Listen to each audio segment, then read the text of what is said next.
ಮೋದಿಯವರ ಆಗಮನ ಈಗ ಆಲ್ರೆಡಿ ಆಗಿದೆ. ಸೊ ಇಲ್ಲಿ ವಿಶೇಷತೆಗಳೇನಿದೆ ಈ ಒಂದು ಗುರು ಭೈರವೈಕ್ಯ ಮಂದಿರದಲ್ಲಿ ಎಲ್ಲವರೂ ಕೂಡ ಕುಲಂಕುಷವಾಗಿ ಗಮನಿಸ್ತಾ ಬೃಹತ್ ವೇದಿಕೆ ಸಜ್ಜಾಗಿದೆ. ಆ ವೇದಿಕೆಯಲ್ಲೂ ಕೂಡ ಮಾತನಾಡಿದ ನಂತರ ಕಾಲಭೈರವೇಶ್ವರ ಸ್ವಾಮಿಗೆ ಮೋದಿ ವಿಶೇಷ ಪೂಜೆಯನ್ನು ಮಾಡೋದಕ್ಕೆ ಎಲ್ಲಾ ರೀತಿಯ ಸಕಲ ಸಿದ್ಧತೆಗಳನ್ನು ಮಾಡಿಕೊಂಡಿದ್ದಾರೆ.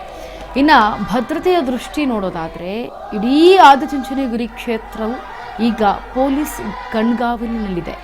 ಒಟ್ಟು 2,000ಕ್ಕೂ ಹೆಚ್ಚು ಪೊಲೀಸ್ ಸಿಬ್ಬಂದಿಯನ್ನ ಭದ್ರತೆಗಾಗಿ ನಿಯೋಜಿಸಲಾಗಿದೆ. ಇದರಲ್ಲಿ 6 ಜನ ಎಸ್ಪಿಗಳಿದ್ದಾರೆ, 8 ಜನ ಎಎಸ್ಪಿಗಳಿದ್ದಾರೆ, 18 ಡಿವೈಎಸ್ಪಿಗಳಿದ್ದಾರೆ ಮತ್ತು 53 ಇನ್ಸ್ಪೆಕ್ಟರ್ಗಳು ಇದ್ದಾರೆ. ಎಲ್ಲರೂ ಕೂಡ ಸೇರಿದ್ದಾರೆ. ಈಗಾಗಲೇ ಭದ್ರತೆ ಸಂಪೂರ್ಣ ಉಸ್ತುವಾರವನ್ನು ವಹಿಸಿಕೊಂಡಿದ್ದಾರೆ.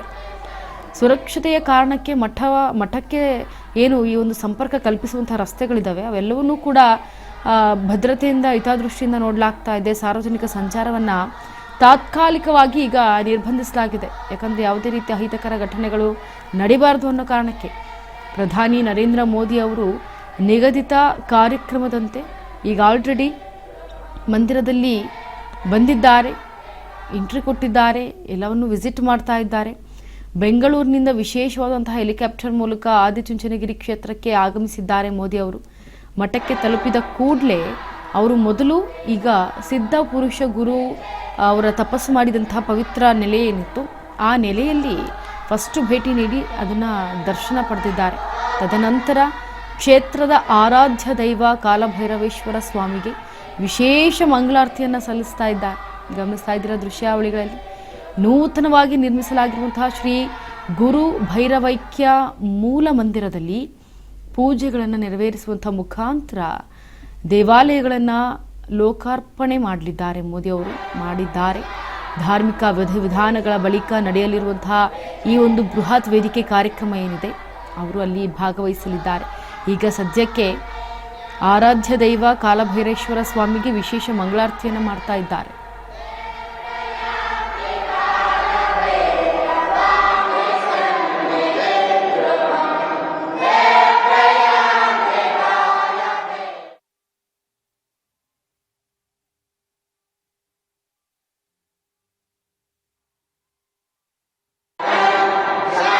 ಆಗಿರುವಂತಹ ಶ್ರೀ ಗುರು ಭೈರವೈಕ್ಯ ಮೂಲ ಮಂದಿರದ ಇದೆ. ಅಲ್ಲಿ ಪೂಜೆಯನ್ನು ಸಲ್ಲಿಕೆ ಆದ ನಂತರ ಈಗ ಉದ್ಘಾಟನೆಯನ್ನ ಮಾಡ್ತಿದ್ದಾರೆ. ಗಮನಿಸ್ತಾ ಇದ್ದೀರಿ. ಒಂದು ಕಡೆ ಕಾಲಭೈರವೇಶ್ವರ ಸ್ವಾಮಿಗೆ ವಿಶೇಷ ಮಂಗಳಾರತಿಯನ್ನ ಮಾಡಿ ಇತ್ತ ನೂತನವಾಗಿ ನಿರ್ಮಿಸಲಾಗಿರುವಂತಹ ಗುರು ಭೈರವೈಕ್ಯ ಮಂದಿರವನ್ನ ಉದ್ಘಾಟನೆ ಮಾಡಿದ್ದಾರೆ ನರೇಂದ್ರ ಮೋದಿ ಅವರು. ಗಮನಿಸ್ತಾ ಇದ್ದೀರಾ ದೃಶ್ಯಾವಳಿಗಳಲ್ಲಿ ಮೂಲ ಮಂದಿರದಲ್ಲಿ ಪೂಜೆಯನ್ನು ನೆರವೇರಿಸಿದ ಮೂಲಕ ದೇವಾಲಯವನ್ನು ಲೋಕಾರ್ಪಣೆ ಮಾಡಿದ್ದಾರೆ ನರೇಂದ್ರ ಮೋದಿ ಅವರು. ಧಾರ್ಮಿಕ ವಿಧಿವಿಧಾನಗಳ ಬಳಿಕ ಈಗ ದೈವ ಕಾಲಭೈರವೇಶ್ವರನಿಗೆ ವಿಶೇಷವಾದಂತಹ ಪೂಜೆ ಮಂಗಳಾರತಿಯನ್ನು ಮಾಡಿ ಅಲ್ಲಿರುವಂತಹ ದೇವಸ್ಥಾನವನ್ನು ಉದ್ಘಾಟನೆ ಮಾಡಿದ್ದಾರೆ. ಈಗ ಗುರು ಭೈರವೈಕ್ಯ ಮಂದಿರವನ್ನು ಉದ್ಘಾಟನೆ ಮಾಡಿದ್ದಾರೆ. ಗಮನಿಸ್ತಾ ಇದ್ದೀರಾ ದೃಶ್ಯಾವಳಿಗಳಲ್ಲಿ.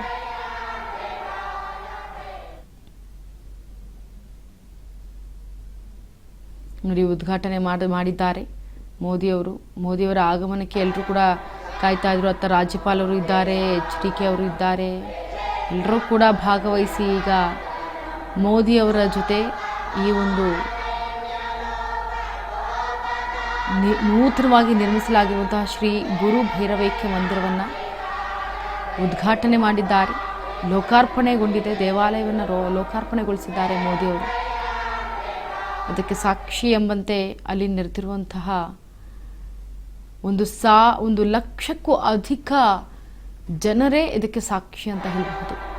ಈ ನೂತನವಾದಂತಹ ಕಟ್ಟಡವನ್ನು ಎಷ್ಟು 10 ವರ್ಷಗಳಿಂದ ಇದನ್ನು ನಿರ್ಮಿಸುವುದಕ್ಕೆ ತೆಗೆದುಕೊಂಡಿರುವಂತಹ ಸಮಯ ಸುಮಾರು 80 ಕೋಟಿ ವೆಚ್ಚದಲ್ಲಿ ನಿರ್ಮಾಣವಾಗಿರುವಂತಹ ಈ ಒಂದು ಗುರು ಭೈರವೈಕ್ಯ ಮಂದಿರ, ಈ ಮಂದಿರವನ್ನು ಇವತ್ತು ಮೋದಿಯವರು ಲೋಕಾರ್ಪಣೆ ಮಾಡಿದ್ದಾರೆ. ಇನ್ನು ಲೋಕಾರ್ಪಣೆ ಆದ ನಂತರ ಧಾರ್ಮಿಕ ವಿಧಿವಿಧಾನಗಳ ಬಳಿಕ ನಡೆಯಲಿರುವಂತಹ ಈ ಒಂದು ಬೃಹತ್ ವೇದಿಕೆ ಕಾರ್ಯಕ್ರಮದಲ್ಲೂ ಕೂಡ ಈಗ ಮೋದಿಯವರು ಭಾಗವಹಿಸಲಿದ್ದಾರೆ.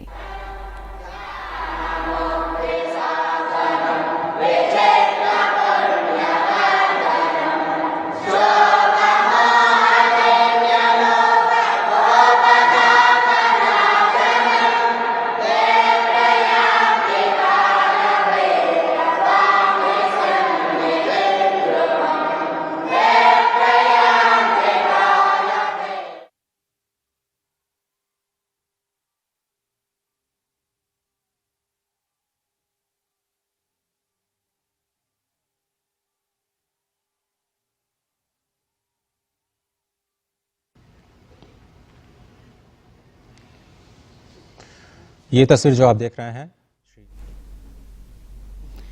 ಎಸ್ ನೋಡಿ, ಮಂಡ್ಯದಲ್ಲಿ ಇರುವಂತಹ ನಾಗಮಂಗಲ ಕ್ಷೇತ್ರದಲ್ಲಿ ಈಗ ಈ ಒಂದು ಆದಿಚುಂಚನಗಿರಿ ಮಹಾಸಂಸ್ಥಾನ ಮಠದ ದ್ರಾವಿಡ ಹೊಯ್ಸಳ ಶೈಲಿಯಲ್ಲಿ ಶಿಲ್ಪಕಲೆಯಿಂದ ನಿರ್ಮಿಸಿರುವಂತಹ ಶ್ರೀ ಗುರು ಭೈರವೈಕ್ಯ ಮಂದಿರದ ಉದ್ಘಾಟನೆಗೆ ಸಕಲ ಸಿದ್ಧತೆಗಳನ್ನು ಮಾಡಿಕೊಂಡಿದ್ರು. ಈಗ ಮೋದಿಯವರ ಆಗಮನ ಆಗಿ ಉದ್ಘಾಟನೆ ಕೂಡ ಆಯಿತು.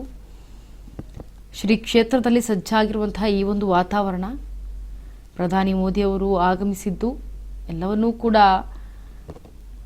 ಅಚ್ಚುಕಟ್ಟಾಗಿ ನಿಭಾಯಿಸ್ತಾ ಇದ್ದಾರೆ. ಅಲ್ಲಿನ ಜನರು ಕೂಡ, ಭದ್ರತೆ ಕೂಡ, ಎಲ್ಲವೂ ಕೂಡ. ಈಗ ಗುರು ಭೈರವೈಕ್ಯ ಮಂದಿರಕ್ಕೆ ಬಂದು ಅಲ್ಲಿ ಎಲ್ಲವನ್ನೂ ಕೂಡ ವೀಕ್ಷಿಸಿ ಈಗ ಭೈರವೈಕ್ಯರಾದಂತಹ ಶ್ರೀ ಶ್ರೀ ಶ್ರೀ ಬಾಲಗಂಗಾಧರನಾಥ ಸ್ವಾಮಿಯವರ ಪಾದಗಳಿಗೆ ಜೊತೆಗೆ ಅವರ ಒಂದು ಪ್ರತಿಮೆಗೆ ಹೂವನ್ನು ಹಾಕಿ ಪುಷ್ಪಾರ್ಚನೆಯನ್ನು ಮಾಡ್ತಾ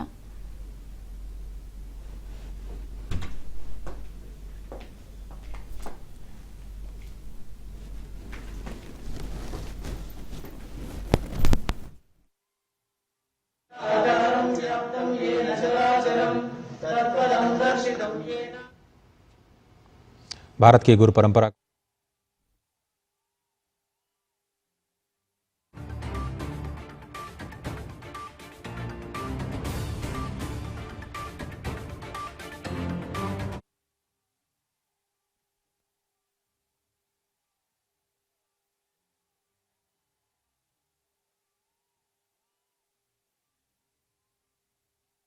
बाद